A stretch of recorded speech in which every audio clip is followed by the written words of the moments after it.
बहुत सारे लोग ऐसा बोलते हैं कि स्कूल में पढ़ाई नहीं होती। आपने कभी सोचा कि स्कूल में पढ़ाई नहीं होती, वो टीचर्स गए कहाँ? यही कोचिंग सेंटर वाले उनको खरीद खरीद के ले गए। अगर जिस दिन ये कोचिंग सेंटर बंद होंगे, वो टीचर्स कहाँ जाएंगे? वापस से उस स्कूल्स में जाएंगे।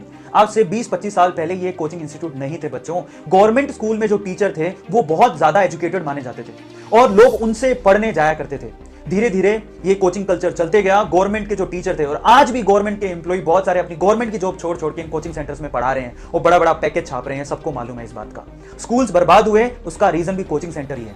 आप लोगों को बताया नहीं जाता, लेकिन सच ये भी है। कहने की मतलब सिर्फ इतनी है कि स्कूल्स में पढ़ाई होती थी, अब नहीं हो रही है। उसके रीजन कुछ और हैं और उसका पूरा पूरा अगर किसी को ब्लेम जाता है तो कोचिंग सेंटर को जाता है, क्योंकि वहां के टीचर सारे कोचिंग सेंटर में चले गए। कुछ टीचर ने अपने कोचिंग सेंटर ही खोल दिए। गलती कहां? अगेन कोचिंग सेंटर की। रैंक बनाने का काम कोचिंग सेंटर नहीं करते। मुझे बहुत सारे मैसेजेस ऐसे मिले कि सर, जो टॉपर होते हैं उनकी रिस्पॉन्सिबिलिटी तो ये कोचिंग सेंटर उठा लेते हैं, लेकिन जिनका रैंक नहीं बनता उनके बारे में क्या? उनके बारे में तो कोई बात ही नहीं करता है। Now think of it. उनके पास एडमिशंस लाखों में होते हैं, लेकिन सिलेक्शन 5,000 4,000 भी नहीं होते। Think of it, think of it. हमें सोचने की जरूरत है। इसलिए सबसे पहले कोचिंग कल्चर को लगाम लगानी पड़ेगी। और आपके एडवर्टीजमेंट से इन्होंने इतने ज्यादा फीस बढ़ा दी है, 2.5 लाख, कोई 1.5 लाख। इतनी इतनी फीसें होती हैं क्या? क्या है एनसीईआरटी में? मुझे समझ में नहीं आ रहा कि जिनके लिए आपको कोचिंग करने की जरूरत है। एक पेपर शायद थोड़ा सा मुश्किल होगा, जे एडवांस। मैं आपको एक बात बताता हूं, बहुत सारे बच्चों को पता नहीं है। आज से 20 साल पहले, अगर आप 20 साल पहले के पेपर उठाओ जिसमें ऑब्जेक्टिव और सब्जेक्टिव पेपर भी होता था, वो पेपर बहुत हार्ड होते थे। तब कोचिंग सेंटर नहीं थे, तब 50% मार्क बनाना भी बड़ी बात थी।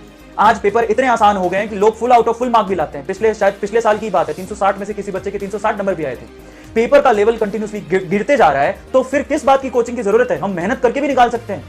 और अभी तो जो आप पेपर का पैटर्न देखोगे वो सारा का सारा एनसीईआरटी से है। मुझे समझ में नहीं आता, सिर्फ एनसीईआरटी को पढ़ के जब आपका सिलेक्शन हो सकता है। अगर आप शिद्दत से पढ़ लो, थोड़ी बहुत जो मदद की जरूरत है, वो बहुत सारे सोर्सेज हैं, बहुत सारे। आप ढूंढिए तो सही। सिर्फ कोचिंग सेंटर जाने से रैंक नहीं बनता।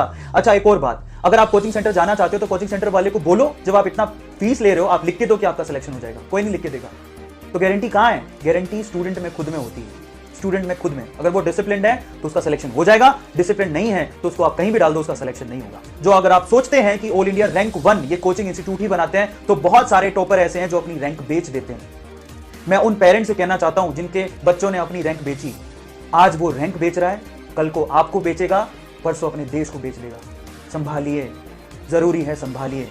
हमें सोचना पड़ेगा।